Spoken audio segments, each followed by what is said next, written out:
So, Lone Rider here, and I just wanted to weigh in on something that I just heard on the news this morning, which was the NTSB making the recommendation that there be a federal level rule mandating helmet use for cyclists in the United States.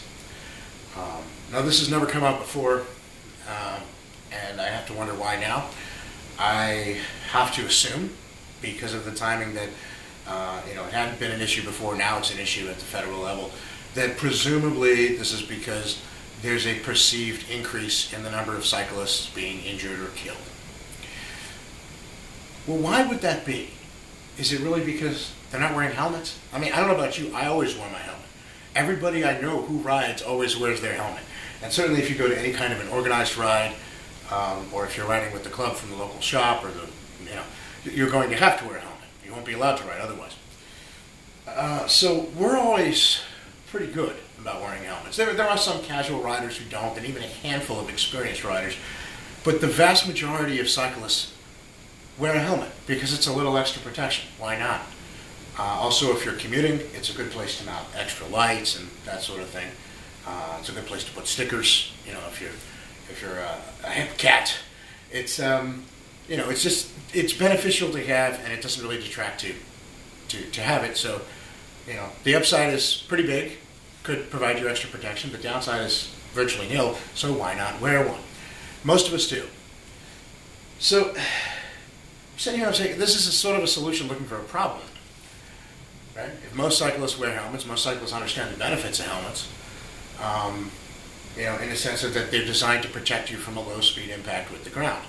Now, they're going to do absolutely nothing to protect you against a car parking on top of you, or a pedestrian, knocking you over if they run out in front of you.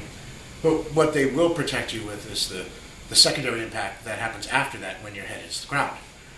Again, up to a certain speed. And to be frank, I think adult cyclists understand the benefits of helmets. They also understand the limitations.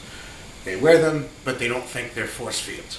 The people who do think they're force fields and who think they're the solution to everything are, I think, the people who either don't think too deeply about roadway interaction and what might be causing the crashes in the first place, or who just haven't cycled, so they don't really have any experience with how fast a cyclist could be going, in what type of conditions a cyclist could be riding, on road or off, etc. And, especially if you're talking about road cyclists on, bikes that are designed to go fast, I mean, I know guys who can exceed the speed at which your helmet is rated to be crashed in going down their own driveway. In the past, when I've been slimmer, I've been one of them. So, cyclists wear helmets because they're beneficial, but they also understand they're not a magic cure-all. They're not, going to solve every problem. Like I said, the people who do, they either don't understand cycling, they don't understand the road dynamic and the cause of these incidents in the first place, or it looks like we're doing something, right? And for people in government, and the NTSB is a government organization, maybe that's all that's important. But I would suggest this: if you really are worried about the safety of cyclists, and you're looking at it and you're saying, well, there's more cyclists being injured, so we need to do something to protect them. So let's make sure we force everybody to wear a helmet. Again, that's you're nibbling around the edges and you're not addressing the real cause, which is that cyclists are getting involved in crashes. And since there's not a huge problem with cyclists going around crashing randomly into car drivers, well, what is there a problem with? Car drivers going around randomly crashing into cyclists, right? If you're looking at cycling on America's roadways and you're seeing a safety concern involving injury to cyclists in collisions, well, why would that be? Yes, there are some solo wrecks. You wipe out on ice, blah, blah, blah. But mostly what people are worried about is getting hit by a car, right? And a helmet isn't really good protecting you from that. So rather than bitch and moan about what cyclists are wearing when they happen to be hit by that driver who's texting, drunk, here illegally, driving with a suspended license, etc., why don't we address the problem of that person who's texting, drunk, driving illegally with no license, whatever? Rather than talk about mandating that cyclists wear a particular article of protective clothing, or complain that they weren't wearing a particular article of protective clothing when they were hit by a car driver, why don't we actually talk about the car drivers hitting them, right? Seriously. Yes, there are some careless cyclists, blah, blah, blah, but generally speaking, there's not a huge problem with cyclists going around crashing into cars. There is a problem with cars crashing into cyclists. And to a lesser degree also pedestrians who aren't aware of traffic, stepping in front of cyclists and, running into them, basically. So here's the thing. Again, rather than talk about, what the cyclist was wearing when he happened to get hit, why don't we address the reasons behind why he gets hit? We could start with distracted driving. We can start with drinking, which is less ubiquitous nowadays than things like iPhones, but it's still a problem. We can start with the learned patterns of disengagement from reality that things like iPhones teach. Even when people aren't on the iPhone and they're not physically distracted, they're nevertheless not necessarily paying attention because they've learned a pattern of behavior that takes them away from that. So, yeah, if you want to do something to improve the safety of cyclists, yeah, that's great. Let's talk about things that are a danger to the safety of cyclists. Because wearing a helmet isn't causally related to a collision. It doesn't have anything to do with the cause of the collision one way or the other. What does? Well, the behavior of the people involved in the collisions. So why don't we talk about that? But instead it's, let's talk about, we have to educate cyclists and then we have to, start pulling them over and giving them tickets and have stepped up enforcement. Again, everybody I know who rides, including myself, wears a helmet when they ride. Not because they think it's some kind of magic force field. Again, people who think like that don't understand cycling or physics or just don't bike. But we wear it because there is a benefit. It provides a little extra protection. It's also a place you can put lights or reflectors or stickers, if you're a head cat who likes stickers. It's a good place to stick your sunglasses when you take them off. You can stick them in your helmet. Some of them come with brims that offer a little protection. But yes, we wear helmets because there's a benefit to them. But they're not the cure-all and end-all. I mean, if I'm wearing my helmet when a drunk driver texting on a cell phone who's had his license taken away 6 times and should be in jail runs a red light, I'm just a dead guy who's wearing a helmet while a drunk driver who's texting and shouldn't be driving runs a red light. Why don't we talk about that sort of thing? Well, I don't think we're ever going to do that.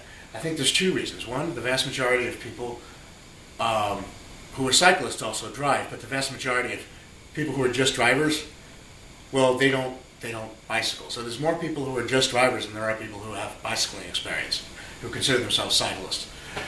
And politicians aren't going to want to start talking about cracking down on those people. It's easier to talk about, let's make sure the cyclist is wearing this or that when he gets run over. But that's not going to solve the problem, is it? Just inconvenience some cyclists who, for whatever reason, decide they don't want to wear one. And, honestly, it is kind of funny that in a day and age when people are talking about things like legalizing weed, hey, it's my right to smoke weed, man.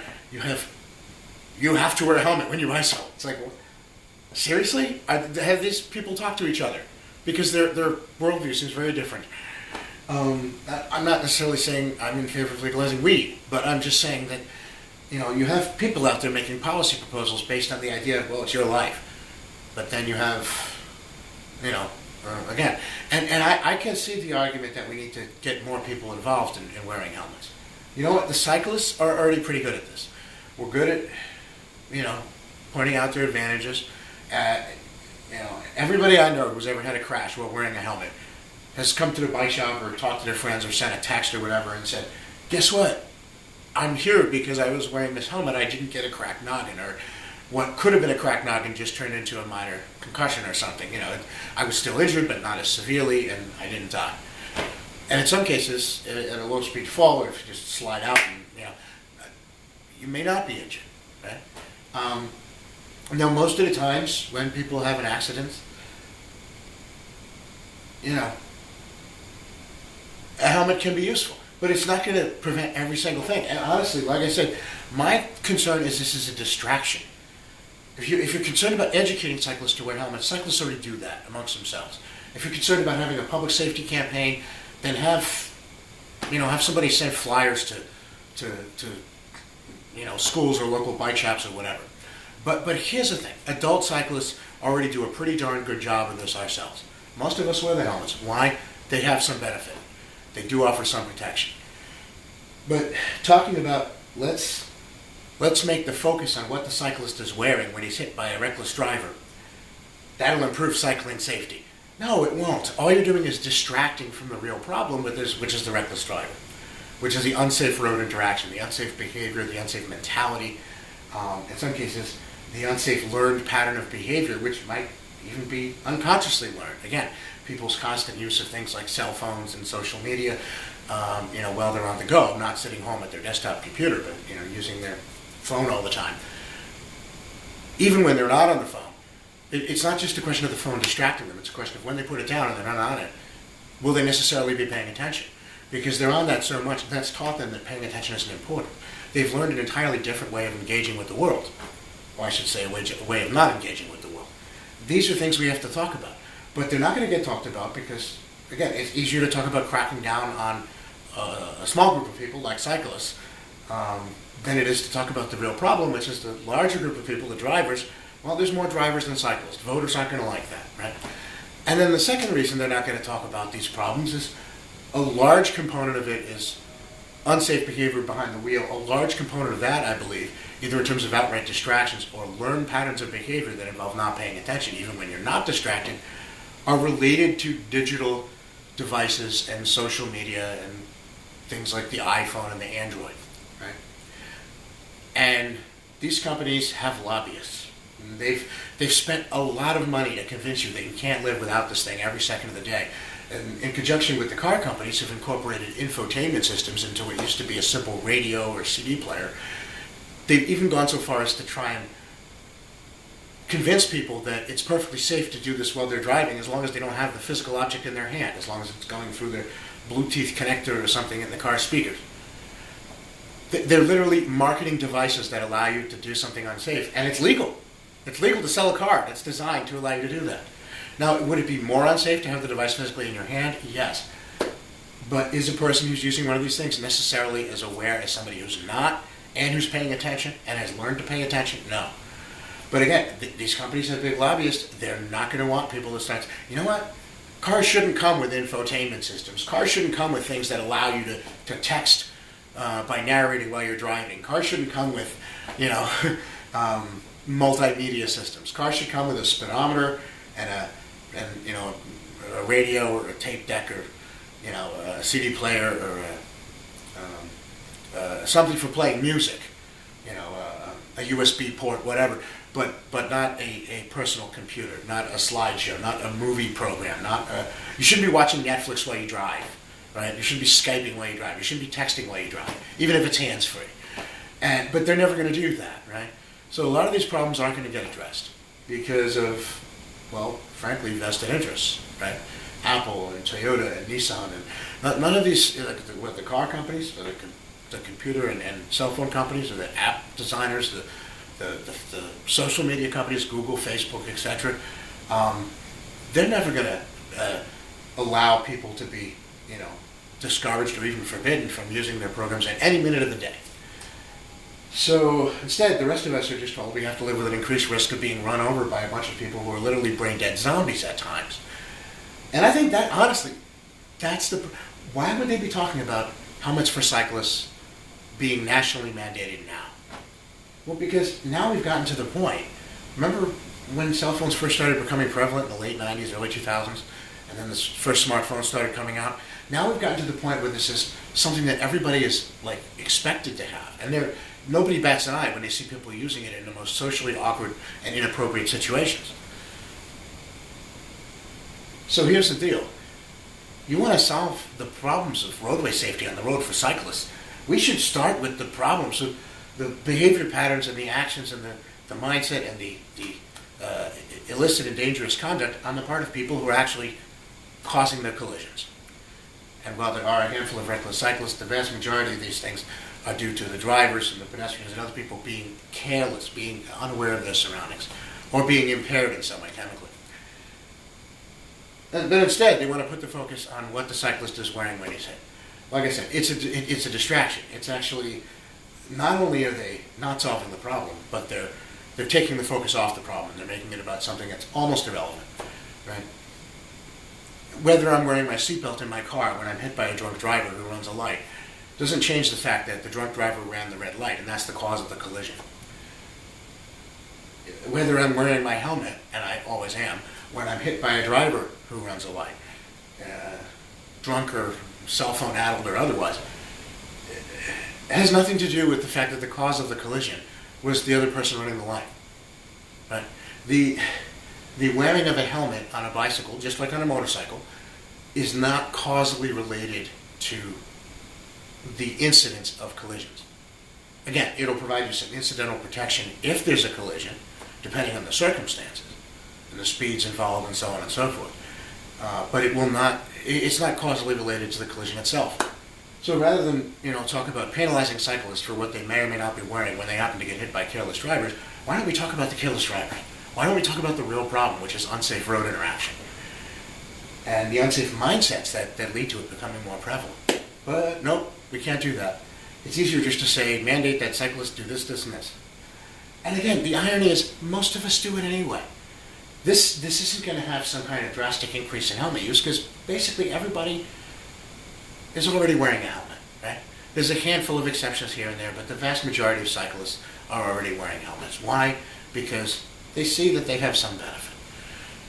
So if it's not going to really improve safety for cyclists, and it's not going to solve the problem, why would anybody support this sort of thing? Well, it seems like they're doing something. They can point to, hey, look, we're doing this. It gives them an excuse to feel important and wear a suit and tie and have a job, right? But here's another thing, right? Here's another thing.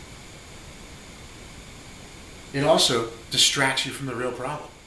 It's a way of guaranteeing. If you steer the discussion towards the cyclist and about what they're doing or not doing, it's not just that you're not addressing the problem of the careless drivers and the other things. It's that you're steering the conversation 180 degrees away from that. You make it even more likely that Google and Apple and Toyota and Nissan will never have to face any questions about their conduct in marketing, what are basically unsafe things to people in unsafe ways. That they'll never have to give up a little bit of market share time because, people should be paying attention to the road and not their Facebook or whatever, And again, there's a lot of people who drive and don't bicycle. There's far fewer people who consider themselves cyclists, whether they drive or not. You don't have to get those people all riled up because they're never asked to change their dangerous and illegal ways. They can keep breaking the law, keep doing unsafe things.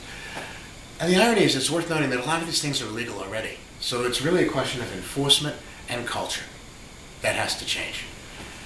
But instead, we seem to be going in the opposite direction.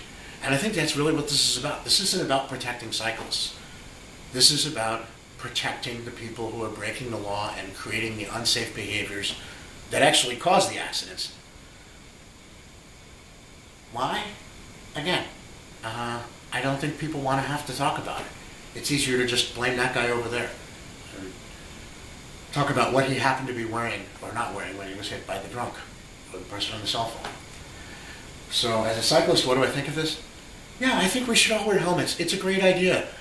But I think this plan was created by somebody who either doesn't understand cycling or maybe wasn't wearing their helmet when they took a bad spill, because this is the most asinine thing you can do. Again, if you're concerned about roadway safety and cyclists being involved in collisions, which presumably you are if you're just now raising the issue of a national helmet mandate, then let's talk about the causes of those collisions. And again, whether or not you're wearing a helmet when you get hit by a driver doing something dumb or illegal has nothing to do with why you got hit by that driver.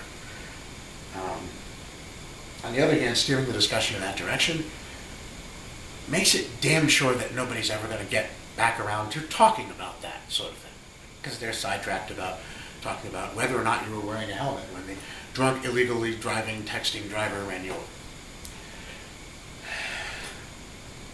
There we go. Lone Rider out.